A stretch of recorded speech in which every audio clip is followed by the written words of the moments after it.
Hi, Teresa. How are you? I'm good. How are you? Good, good. Good. Thanks for joining me. No problem. Thanks for having me. Absolutely.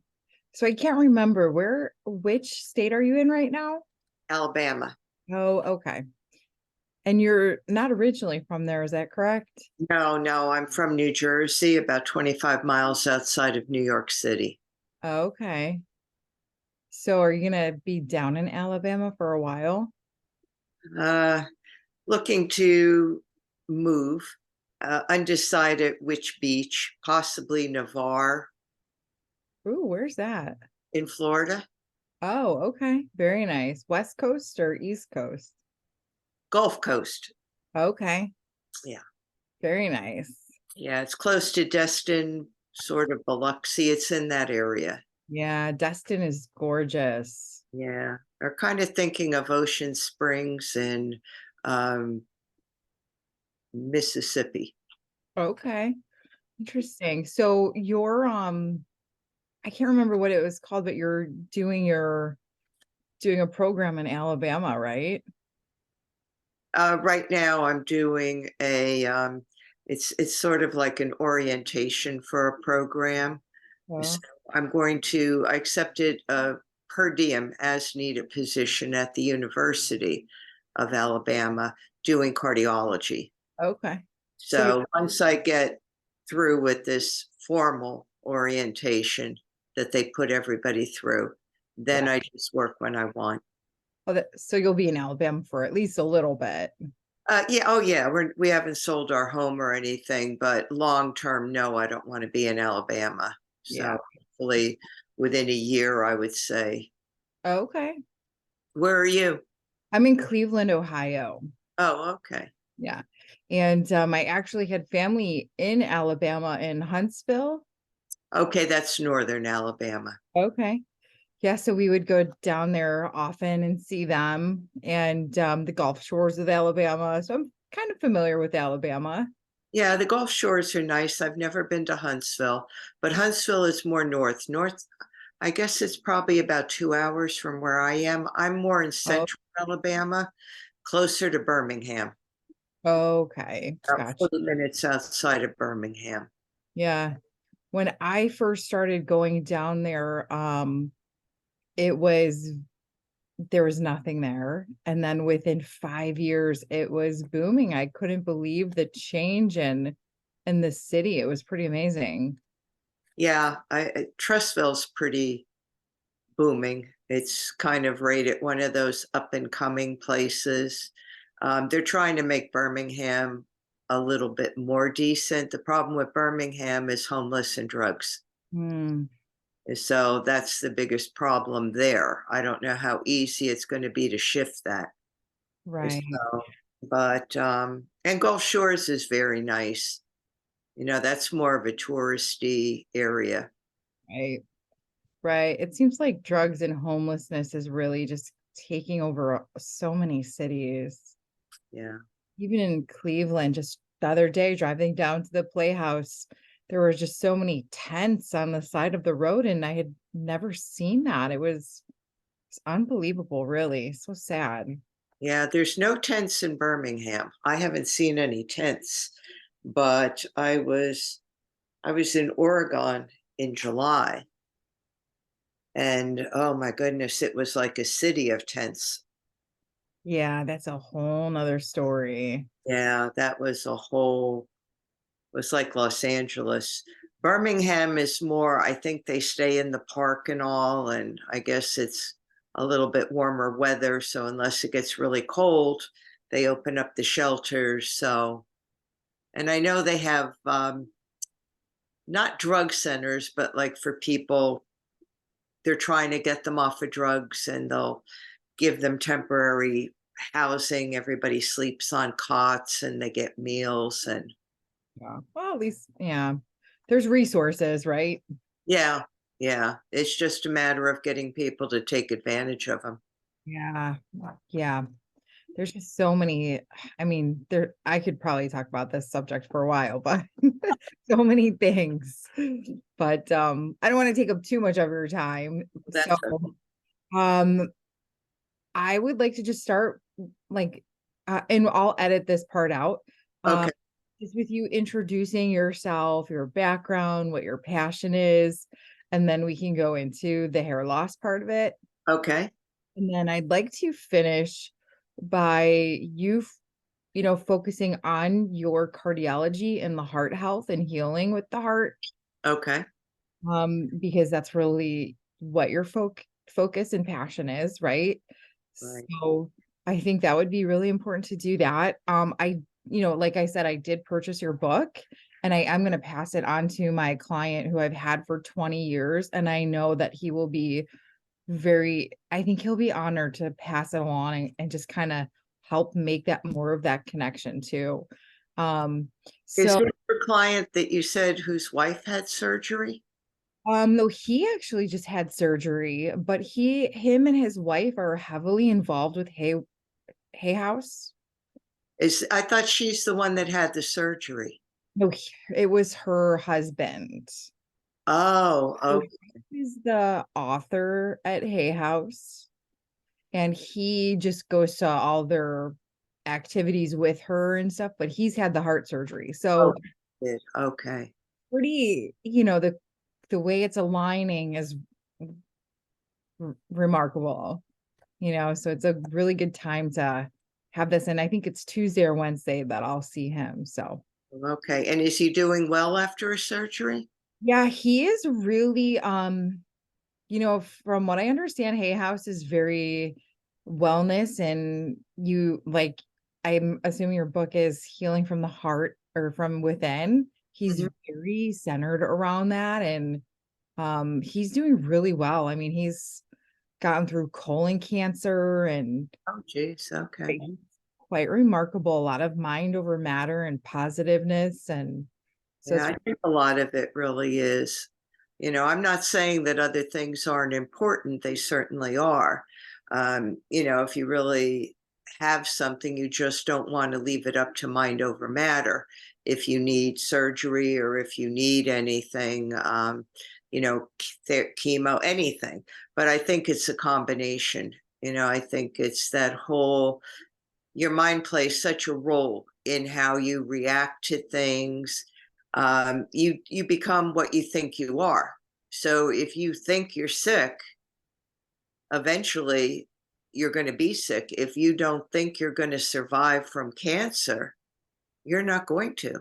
I mean, I had patients that had excellent prognosis and they didn't believe it and they died. right. They just didn't survive. They didn't believe it and you couldn't it was, they just didn't want to hear and couldn't believe that they thought that their fate was sealed. Right. And I don't know anybody, I've never come across a patient that believed the opposite of what happened. So, Right. It's really fascinating. but I appreciate, and I hope the book helps them. I'm sure it would. I mean, they're all about this. This is like right in his wheelhouse. So I'll give you a review, and hopefully you hear from him. If you end up being in that inner circle, I'm sure he'll reach out to you himself. Okay, I appreciate it. Yeah. So whenever you're ready to get started. Sure, whenever you're ready. Yeah. So again, thank you for joining me. And if you can just yourself, and what your passion is and your focus, and how we came to meet. Okay. Hello, everyone. I'm Teresa Palmer, and I'm a nurse practitioner. And what I like to say is, I'm a nurse or a person who connects individuals to their hearts. And by that, I mean, I take heart health to a little different level. I am a holistic cardiology nurse practitioner, and I've been in practice for over 30 years. And what I found during that time is that we tend, at least in the healthcare profession, we tend to look at the heart as something that we don't think about until something goes wrong or something is perceived to have gone wrong. And by that, I mean somebody's heart is beating funny. They think they're having a heart attack. They're having chest pain. Things like that is what then sends somebody, or somebody tells them, you have a family history of high cholesterol, you should see a cardiologist. And that's when people tend to look at their heart and think about it. But what I do is I flip that statement and that whole scenario, and I say, if you could connect to your heart on a daily basis and be aware of your heart connects directly to your vagus nerve, and that's where you live with inner peace and calm. And when you live with inner peace or calm, you manage stress. And your heart then becomes your greatest ally against stress and anxiety. So it's flipped from a lot of times in the medical profession, they say stress isn't good for your heart. Well, certain things aren't, but at the same time, your heart can help you manage stress. And in doing so, your heart does not get stressed. Yeah. So how does that relate? Where does the vagus nerve come in? Because I'm not educated on the body and the vagus nerve and how everything's connected and works. The vagus nerve is the parasympathetic nervous system. You have two systems in the body in the nervous system, and one is sympathetic, which is fight or flight. And that's where your body perceives or is in danger. Like if somebody's holding a gun to your head, somebody's robbing you, you have to get out of there in a hurry. And that's your fight or flight mechanism. The other is the parasympathetic nervous system, which has to do with the vagus nerve. And that's your inner peace and calm. It turns off the stress hormones and it helps you be more rational and make better decisions. Fight or flight is get out of here, do what needs to be done. I'm in danger. The parasympathetic, the vagus nerve says, hold on a second. Are you in danger or do you just think you're in danger? Let's work this out. So it's kind of the rational piece of ourselves. And it's a nerve that runs from the stomach all the way up to the heart. So it's got that connection. And when you look at some of the spiritual practices that deal with the chakras, which are these whirling energies, science has connected them to organs and to hormones in the body. But science isn't telling us that really they can't really find the chakra itself, but it is this energy source. And the really important ones are the stomach, the heart, and the throat. So when you have the vagus nerve that connects the stomach to the throat, you're really connecting to the brain inside your heart. And the heart has more neuroreceptors than the brain does. So if you could learn to think with your heart, and that's processing emotions, the brain is a pre-programmed response. And the brain it's a computer. So how you reacted before to something is how your brain's going to react when that situation comes around again. You could change that in your heart. So when emotions come into your heart, you could sit with them, start to process it, and say, what does this really mean? What is really going on here? You may not get an answer right away, but you're buying yourself time instead of going into that fight or flight, getting crazy. The mind starts overworking, you start to get stressed, then you start to get anxiety. Over a period of time, it'll affect the body. So what I do with my patients and my clients is I try to cut that off at the pass. So I try to get them involved, listening to their heart, living what I call living from your heart, thinking with their heart, processing things through their heart. And that's done with breathing, with meditation, and even with some yoga. So it's not difficult. It's just a matter of knowing that this exists and even knowing that this pathway in the heart exists. That is really fascinating, because recently, you see all these things in your news feed on social media, and just different conversations daily through different people you meet. And from what I'm seeing lately, people are referring to the heart as bigger than the brain. So Yes, it's really fascinating. it really is. And the heart has neuroreceptors, and these neuroreceptors are what processes your emotions, what kind of reactions that you have. And the brain is this very logical uh, organ. I mean, the brain is like a computer. All it knows is black or white. It doesn't know shades of gray. It doesn't really know anything. Whereas your heart is really also the seat of your soul. It's what you call your inner knowing. It's where our intuition resides. In fact, our intuition goes from our stomach to our heart. So that's why a lot of times you hear a gut reaction. My gut told me this. My stomach is in knots, things like that. That also refers to the intuition.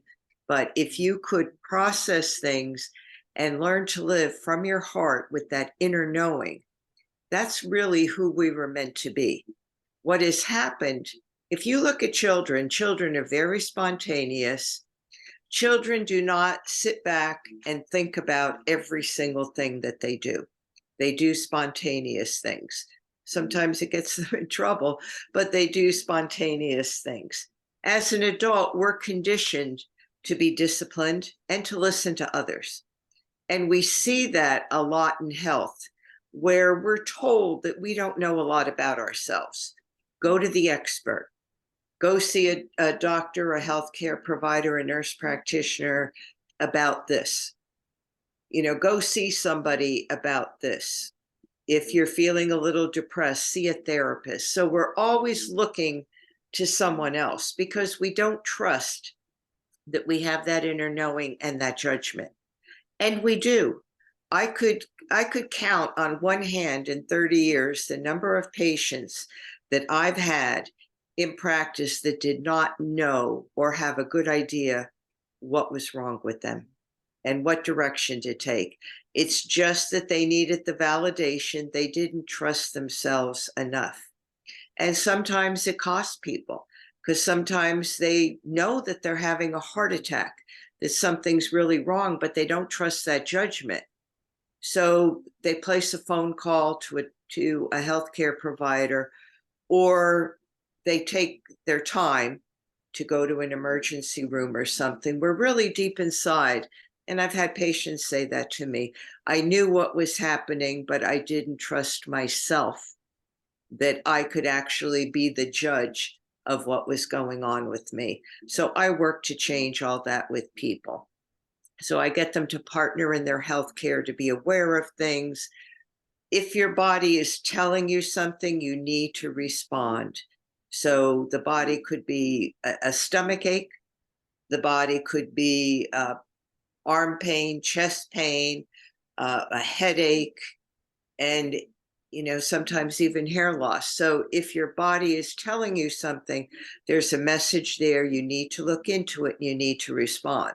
You may not have all the answers, but you're the place to start. It's much easier to start with yourself and to change yourself than it is to change the environment out there. It's a lot more difficult to change the world than it is to change you. Right. That's really fascinating. Um, you mentioned that there's a relation from your heart, the nerve from your heart to your gut. Does gut health come into play with that at all? Does it have any connection, or are those two separate different? They really almost work together. When you look at it from the spiritual perspective, the heart is kind of higher than the stomach. The stomach is the first three chakras, or the energy centers, are more based in what they call survival. Like your first chakra is at the root of your spine, your sits bones. So that's is feeling supported, just like standing up. You stand on your legs support you, it supports the rest of your body. So your first chakra is all about the support. The second chakra is where your sex organs are, and that's all about creativity. And it's not only birthing, but it's creativity in the sense of your life, what you do, even things like art, writing, different things. Your third chakra starts your intuition, and that starts the transition to more of a spiritual or more of a higher. I don't like to use the word intellect, but for lack of a better word, it starts that transition that now you're kind of moving higher up in your vibration and you're kind of becoming a little bit more in tune with yourself and knowing what's going on. And that starts in the gut. And inflammation starts in the gut. So the gut is very important to control inflammation. And then you get to your heart. And the heart is that bridge that says, okay, I have the support, the birthing, the creativity, the gut instinct. Now it's time to even move higher up that ladder to be a higher vibration of myself and to start to become a little bit more authentic, to get to know myself and to get to trust myself. So it's really the heart that's all about the trust. It kind of starts in the stomach with that gut intuition, and then it moves up to the heart. So I feel like we can talk about so many different areas right now. So before we get to the hair loss part, how do you feel that, or what methods have you done to get so aware of your chakras? And how could somebody who has no idea what those are, where can they start? There's a lot of books.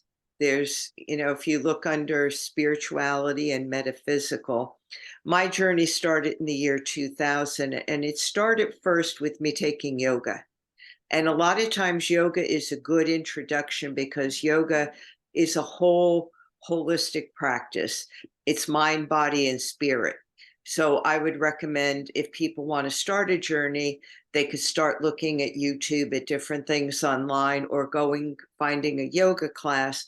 Also, starting to read metaphysical books, things about intuition.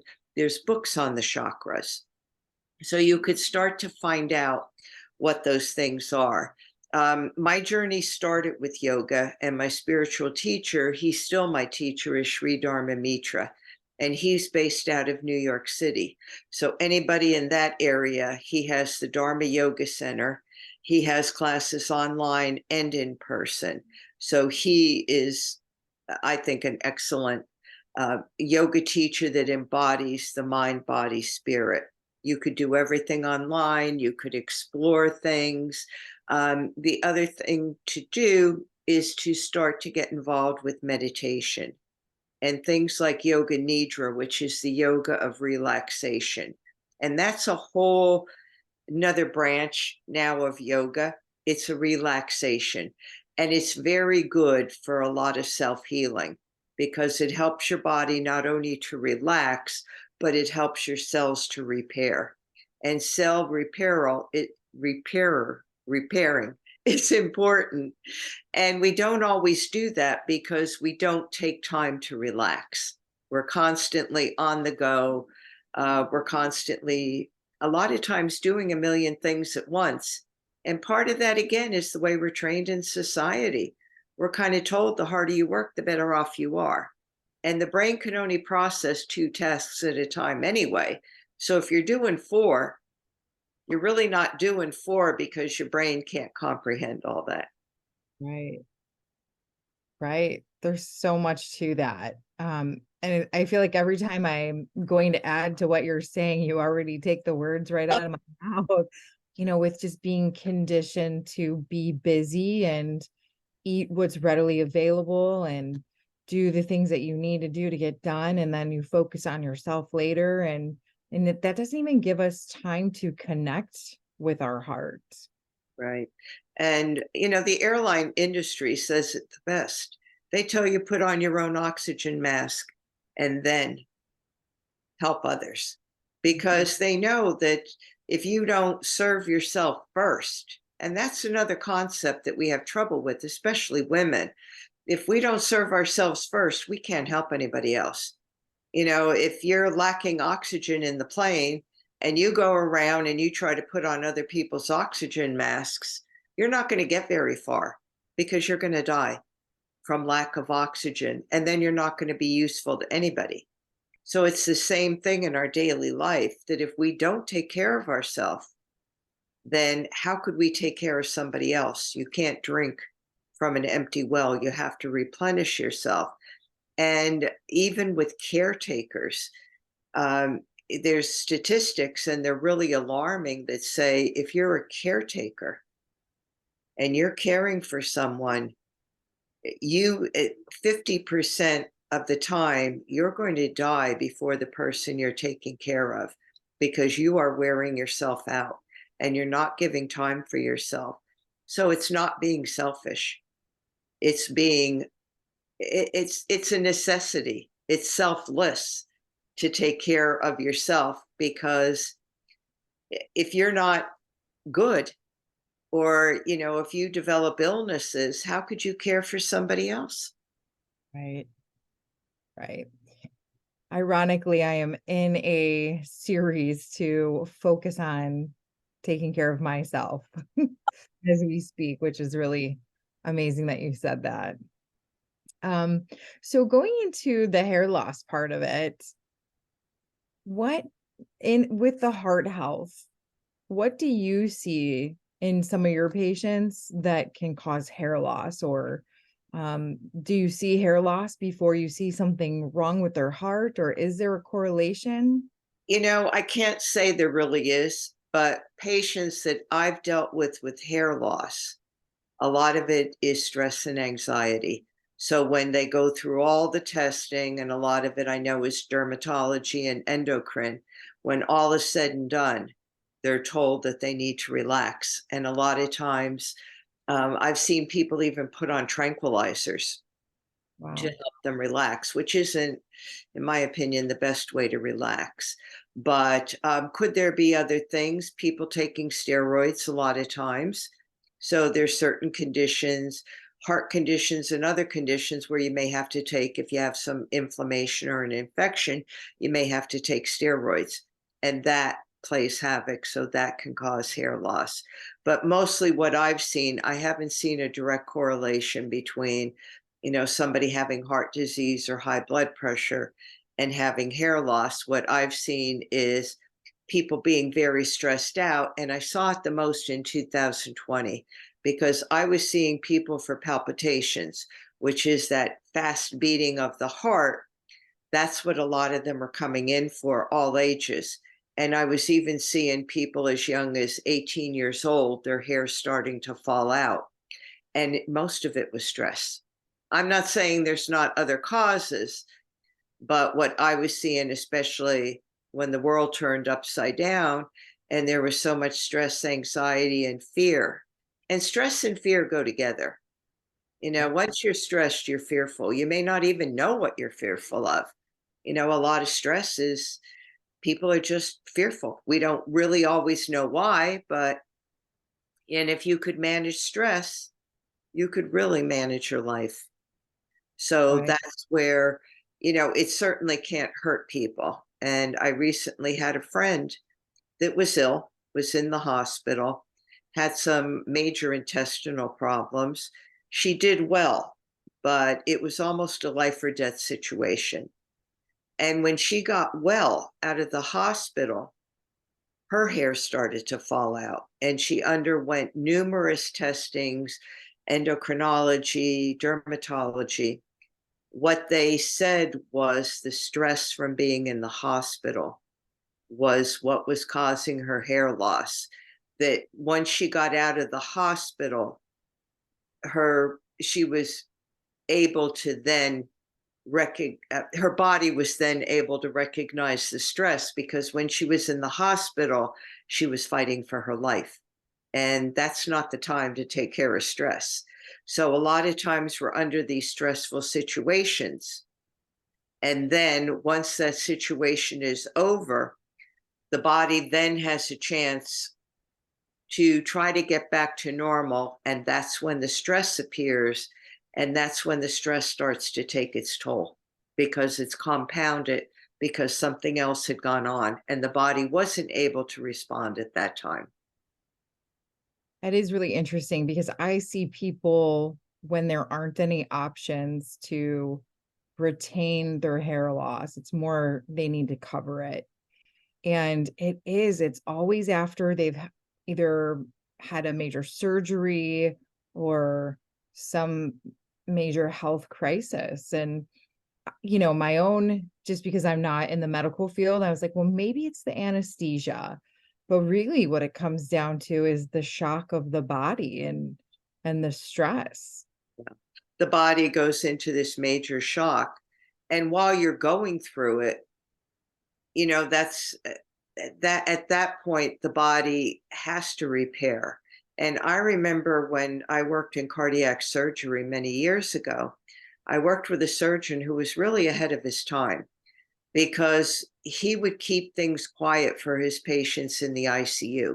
He didn't want the alarms going off unless it was an emergency. He wanted the lights off, the door closed. He wanted people privacy because he said, now that the surgery's over, the healing has to begin. And he said, you can't keep stressing the body. We've already stressed it with the surgery. Now we have to give that body and those cells a chance to repair themselves. And he would get patients, once they were able, massages before surgery, play music in the OR, music in the ICU. So, and, this is what he did. And at the time, I mean, we're going back to the 1990s where people weren't really that aware of self-care and all that. And, people thought he was crazy. They're like, well, this is an ICU. It's supposed to be noisy. But he said, this is interfering with my patient's body being able to come back and them being able to regain their emotion and their spirit because this is what's going to help them to recover. It's not just going through the surgery. It's then giving the body a chance to repair, giving the mind a chance to repair, and that's when I think it's really important after an illness, and even a lot of times during an illness, is to really sit quietly.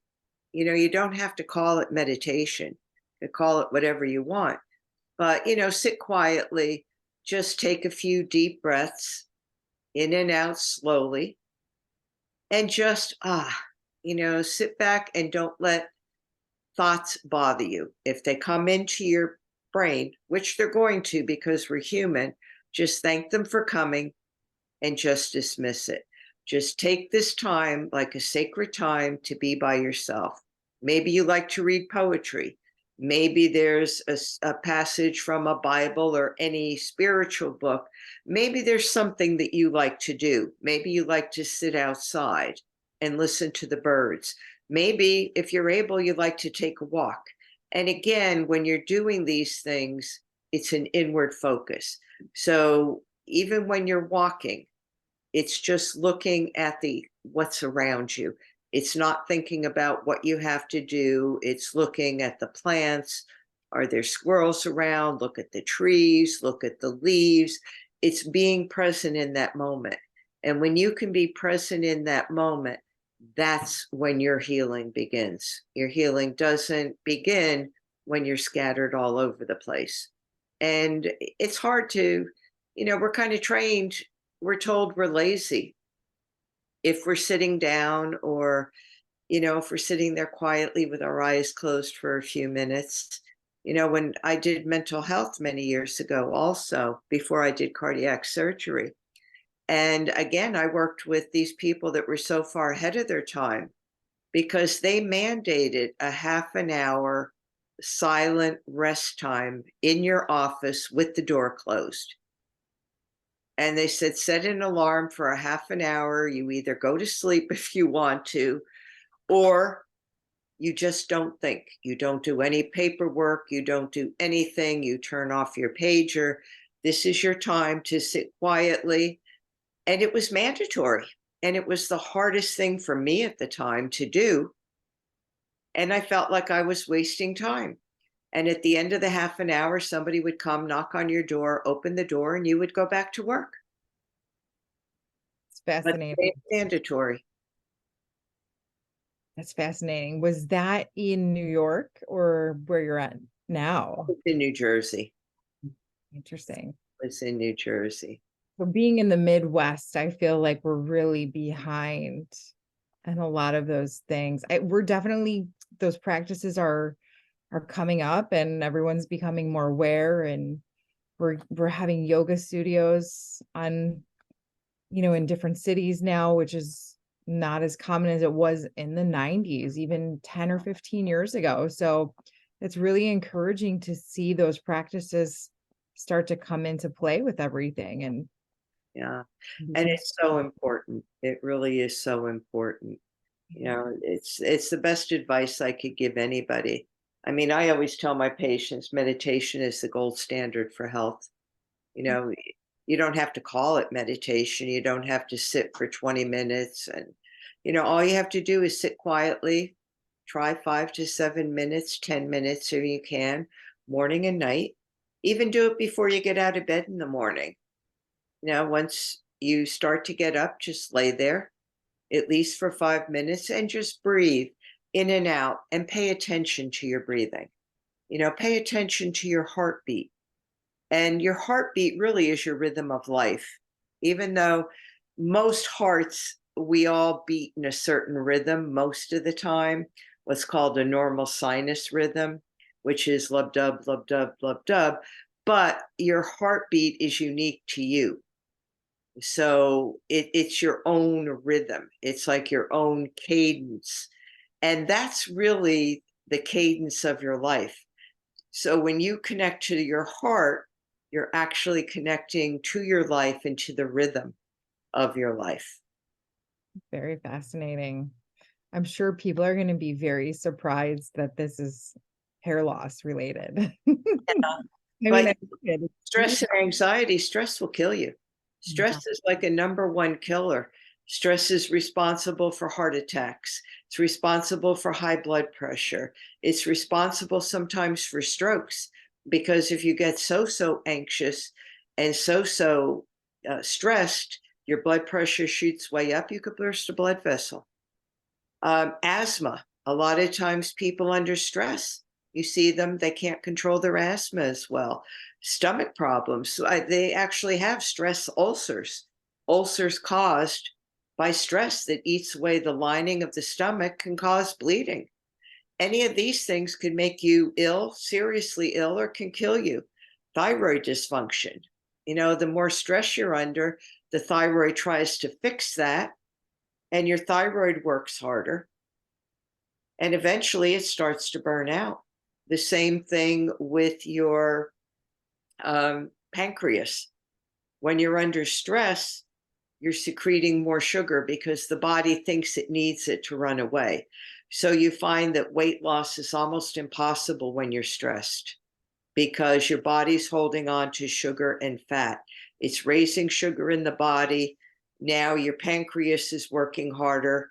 You're holding on to fat cells. That combination of the pancreas trying to work harder, trying to secrete more insulin to get your blood sugar down, eventually will wear out the pancreas. And that's how you become a type 2 diabetic. A combination of the obesity and also the overworking. And in 2020, none of my patients could lose weight.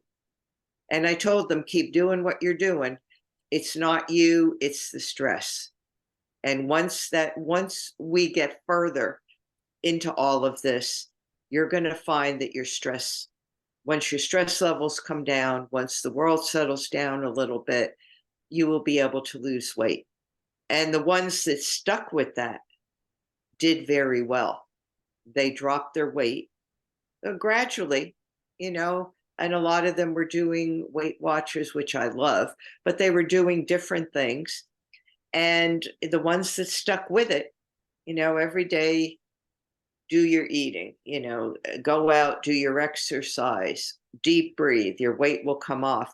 The ones that didn't, that decided that it didn't matter, that it was impossible to lose weight, so they started eating a lot of junk food. Some of them gained as much as 50 pounds in a year. Believe that. So if somebody is not on medications for their heart, what is there a diet that's recommended for heart health to avoid those illnesses? Yeah, there is. There's the Mediterranean diet, which is really, I think if you eat fresher food, I'm not saying everything organic, but fresh fruits, as much fruit, fresh vegetables, or even frozen vegetables. If you could eat in moderation, there's a cholesterol, yes, it's important, but it's also the inflammation that's important. So it's not just one thing. So diet, exercise, all that helps you, but it's kind of self-sabotaging if you don't manage your stress, because those things can't work if your body is stressed, and when your body's stressed, you're not able to process things. So I would tell people, eat in moderation. That's what I always tell them. If you could use like a Mediterranean fresh diet, that's the best thing. But if you can't, just don't go crazy with things. If you want to have a glass of wine, have a glass of wine. Don't drink the bottle.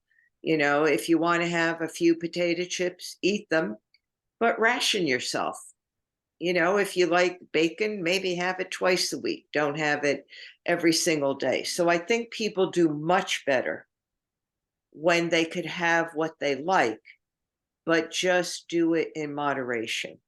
So, and that's why I think Weight Watchers is so good, because Weight Watchers, if you're eating healthy, and by that I mean, you're eating lean meats, you're eating your fruits, your vegetables, it's you start to lose weight because there's less calories in it. So if you're eating biscuits and gravy, not only is that not good for your health, but you're going to gain weight from it. And, weight has a lot to do with how healthy we are. Right. We don't always realize that, but it really does. Obesity has a lot to do with diabetes.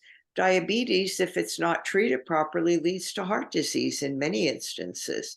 So, the body has this whole mechanism that, unless we were born with something like genetic or nervous system wise, something that went radically wrong during either the birthing process or in pregnancy, we're born healthy. We're born in balance. And, I know people don't like to hear it, but we screw ourselves up Mhm. because we're the ones that go out and do things that aren't in our best interest.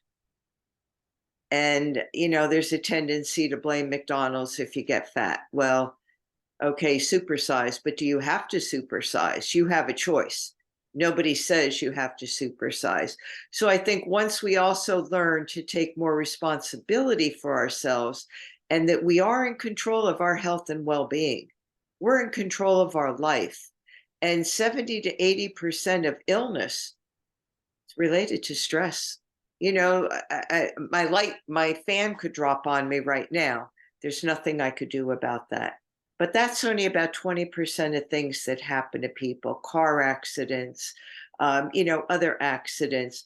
Most of the time, we're the ones that contribute to what goes on. Yeah. And I think once we start to see that, and we don't look at it as we're being bad, we look at it as an opportunity to learn and actually be better. And I think people always like to take more control over their selves. It's hard to be out of control. Absolutely. I also think too is really prioritizing yourself and just setting some time aside for yourself is so big for us. We really have to work on doing that. Yeah. We are the most important, each individual. And if we don't take care of ourselves, nobody else can take care of you. I mean, they could help you out with things, but they can't live your life. If you're going through something, they may be able to empathize, compassion, help you out, physically, spiritually, emotionally, but they can't live that life for you. And really, in the end, it all comes up to us individually. to really take control and take responsibility. And we have that power. That power is right here in our heart. And it's our greatest personal power. I mean, I say our heart is our superpower, that, it's the greatest power that we have, and we're all born with it. You could call it the God within you, the universe within you. Doesn't matter what you call it. It doesn't matter what you believe, but it's a power higher than ourselves. And if you look at Alcoholics Anonymous, narcotics, overeaters, what do they tell you? Release things that you can't control to a higher power. And that's surrender. It's not giving up. It's just knowing that, okay, I could do X, Y, and Z. I'm doing the best I can, but now it's up to that higher power to help me even further. Right. So if someone is not able to connect to that instantly, because I know that is a lot, that's a practice, right? It's a daily practice for some people. You have to get into the routine, and really it takes effort to get to that point. Is there anything that you think in the way of supplements that would encourage heart health or take away some of the stress? Like, I know sometimes I'll take holy basil. I don't encourage that, because I've been talking to a physician myself who had suggested it. So each person's their own, needs their own diagnosis and recommendations. But is there anything in the cardiology field that they recommend? Um, it's hard to get traditional practitioners to recommend supplements, but there is like coenzyme 10. There's some heart supplements. There's a heart supplement that Moderis. I'm just starting to learn about it, and I don't know the name of it, but it also has ashwagandha in it. And ashwagandha is like a natural anti-anxiety. So there are things, but the best thing you could really do is just be aware of your breathing. Because when you take a deep breath and you inhale and then exhale, you're connecting directly to the vagus nerve again, and it's turning off the immediate stress. So the more you could be aware of even your breathing, you could help yourself manage stress. So that's another quick thing you could do.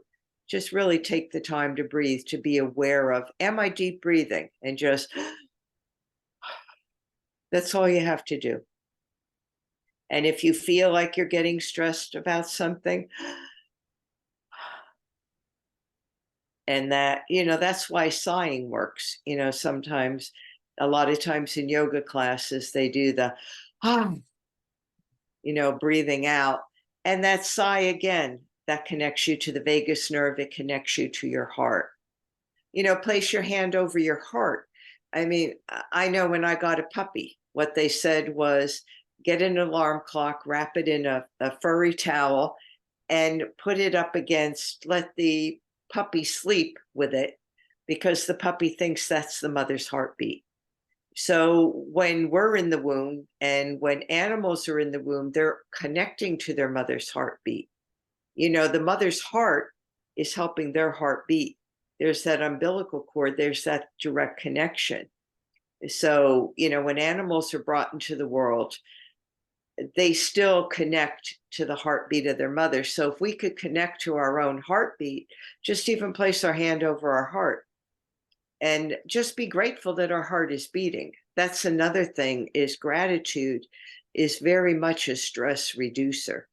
When we look at things from a point of gratitude rather than a point of a problem, what am I grateful for?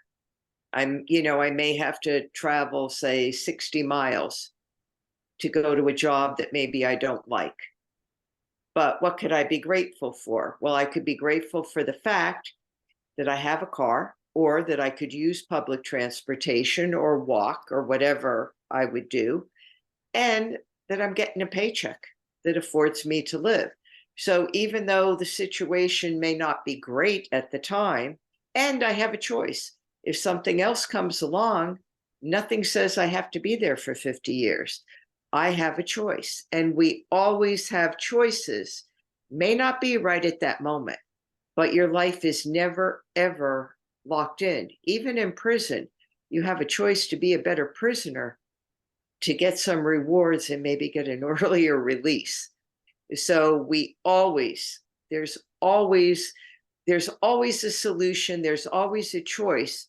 We may just not see it at the time, but that's again where our faith comes in, where our belief comes in, that we just have to believe that there's always a choice out there. You're never ever locked in for the rest of your life. It may seem like it sometimes, but gratitude reminds us that we do have a choice, and the belief that things will get better.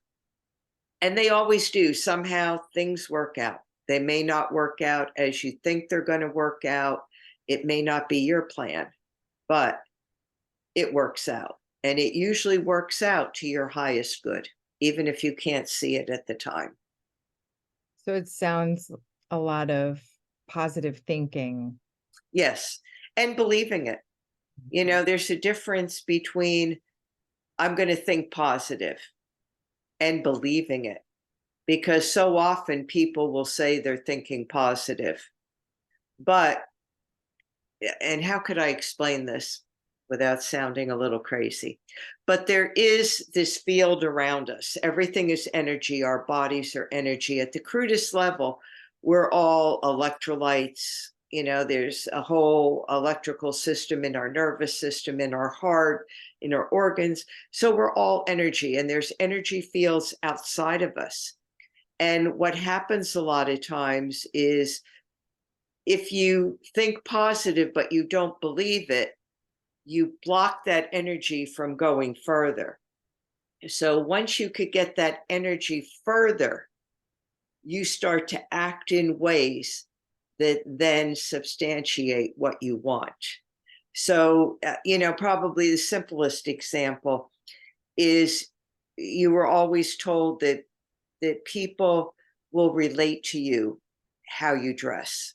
So that if you were, say, working in real estate, or you were working in an office or anything, you had to look neat and tidy. You couldn't just come in and your lounging pajamas or whatever.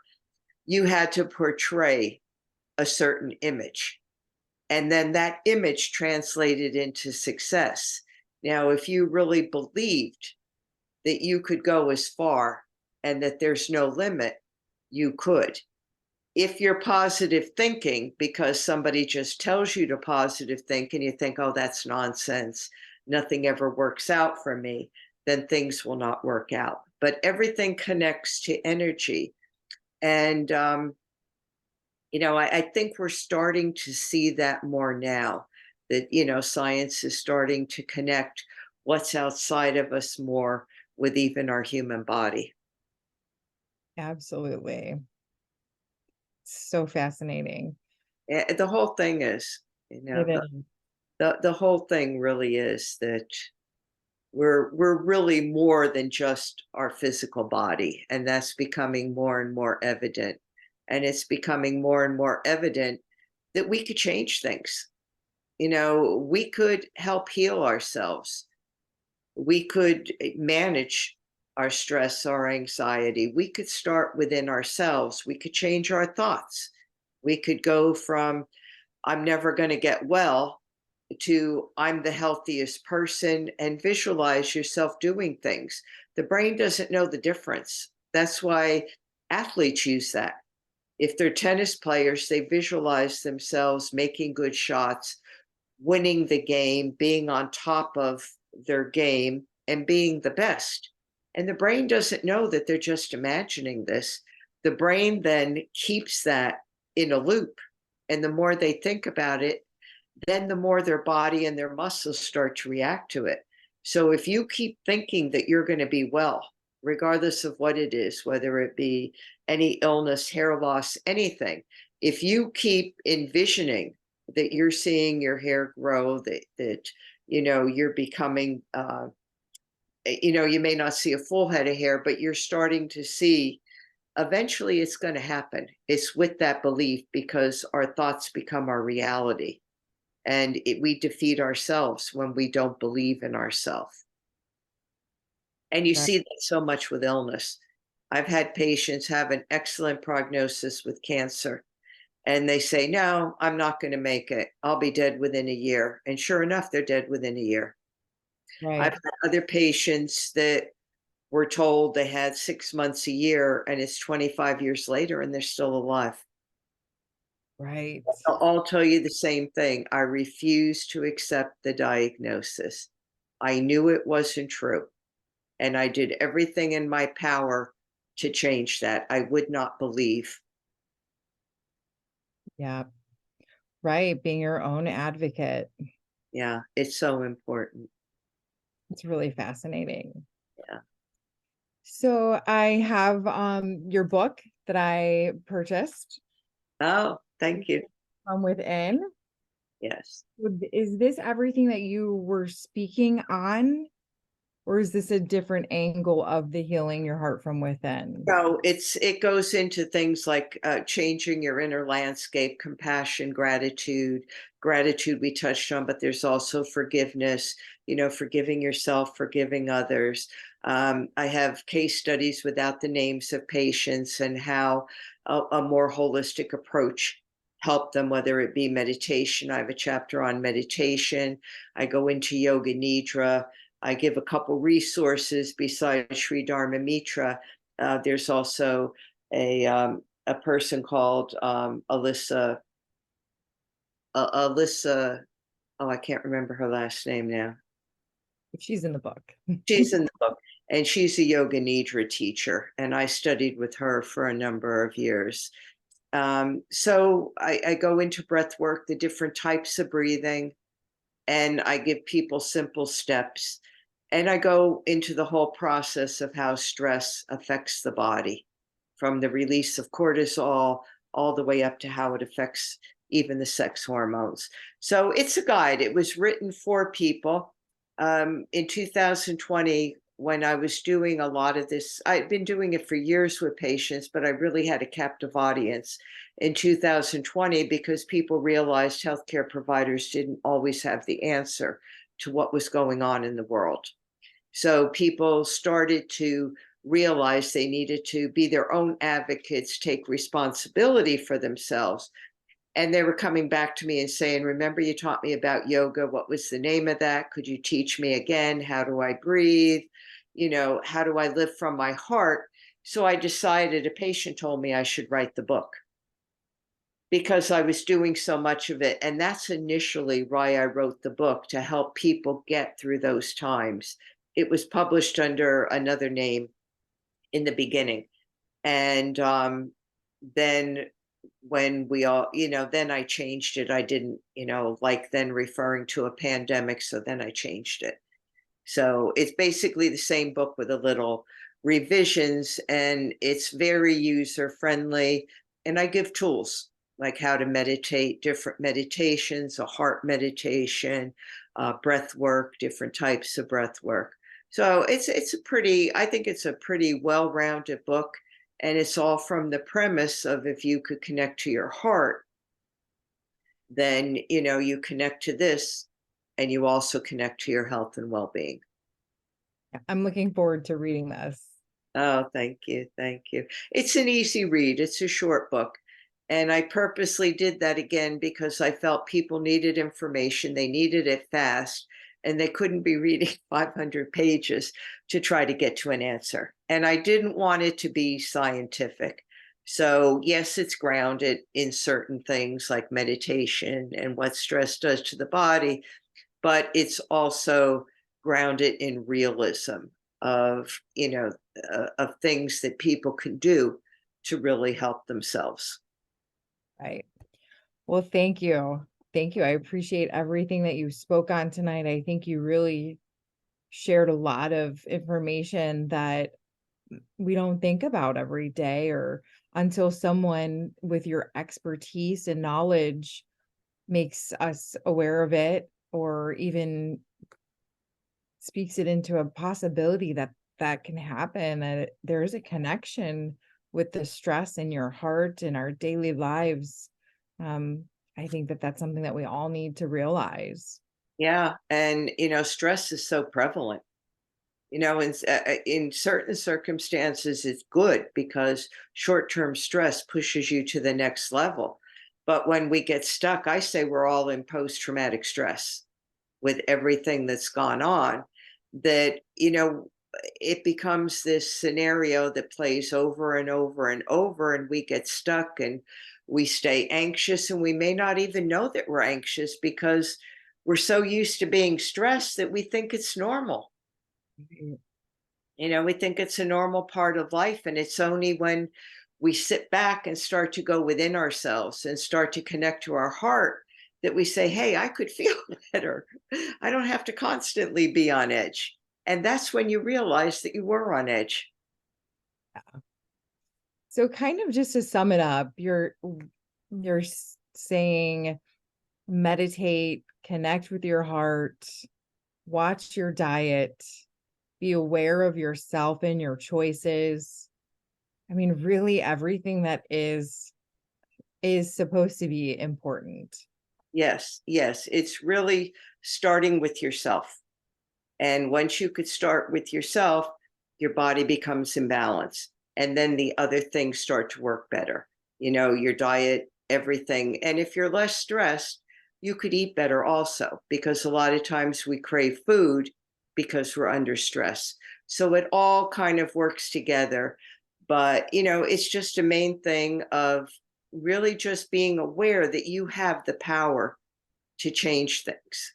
And I think that's the biggest takeaway, is that power lies within you. And you do have the power, you are in control. It's just a matter of getting to believe that within yourself, getting that self-confidence, that self-assurance, and then listening to your intuition also to guide you, to help you make choices. And with less stress and less anxiety, everything else somehow seems to fall more into place. Yeah. Make ourselves a priority. Yes. Well, thank you. Thank you so much. Thank you for having me. I think it's an important message, and I'm just thrilled that I'm able to connect with people and give them this message.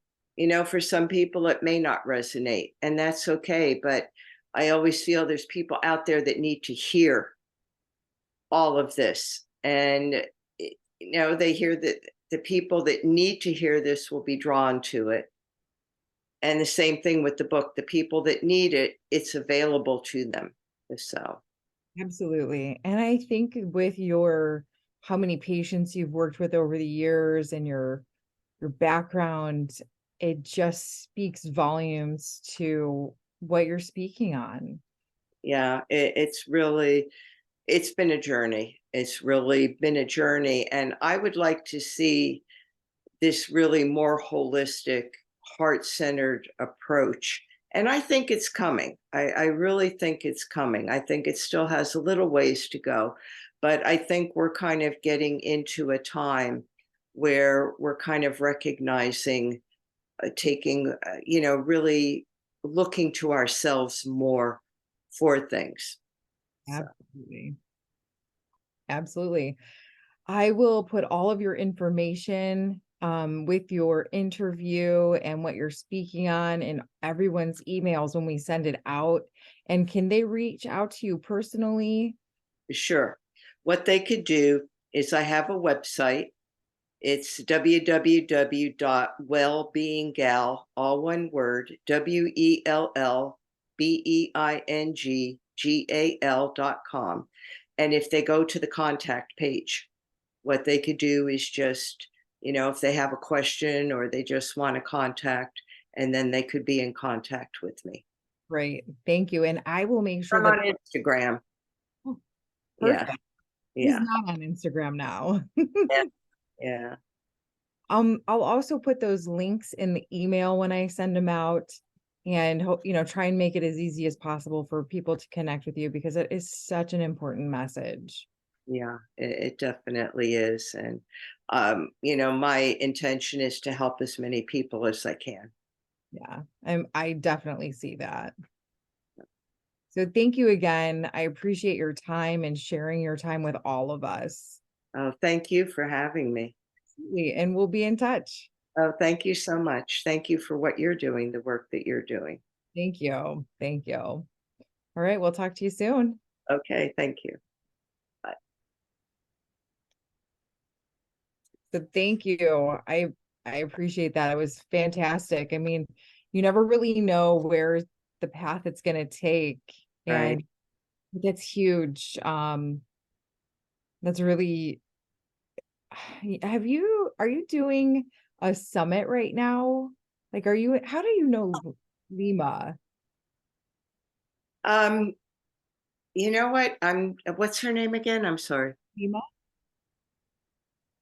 Oh, apparently, from what I understand, she got my name because I did do it was sort of a summit. It was a little bit different. It was on, I think, the 27th of September.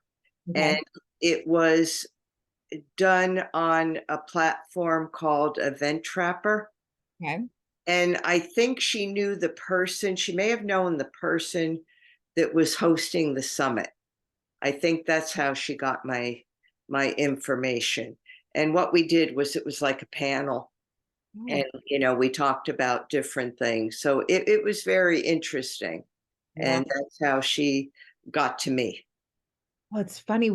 Her and I belong to this association, and everything that you're speaking on with connecting to your heart, um, guiding you, and it's aligning, and it's just, it's just amazing. It's amazing when you can see everything aligning, and Yeah, yeah, yeah. And there's so much more, and you mm, know, everything, even about the energy fields, and just the whole thing is fascinating. And you really connect outside yourself. We're connected to each other through our heart. I don't always like to go into that because sometimes people don't always believe that. But, we always have this interconnection, and, the heart extends at least 3 feet outside the body, that energy field. So that's why people pick up on feelings. so fascinating. Yeah. Yeah. Well, I won't take up any more of your time. I appreciate you, and thank you for sharing your message. Oh, thank you so much for having me. And, thank you for your work. And I look forward to, seeing the recordings of listening to your summit. I really do. It's really fantastic. I'm excited for it to launch. And I can't wait to hear about, I'll text you when I give him your book. His name Yeah, is Benjamin and Sandra Taylor. I really hope that works out for you. I I hope so. And I mean, you have my phone number and all, so you could always buy, even say if he thinks there's something that I could even do to revise a book to make it better, I would appreciate, like, even a conversation with him, regardless of what he thinks. Okay. If he says it's god awful, well, what could I do? What would recommendations be if he says, "Oh, it's okay, but Hay House, really, it's too broad," or whatever.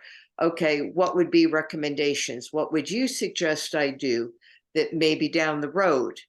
Because I think Hay House is a fantastic publisher, and they're all about self-care.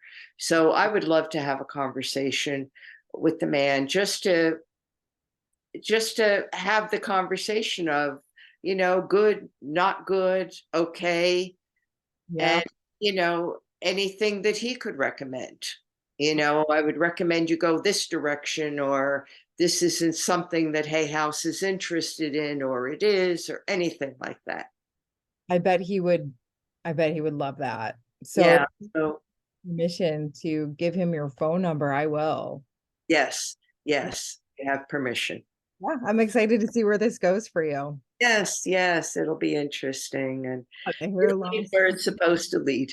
Right, exactly. Love that. Well, thanks again, and I'll talk to you soon. Okay, thank you. Have a good rest of your night. You too. Bye.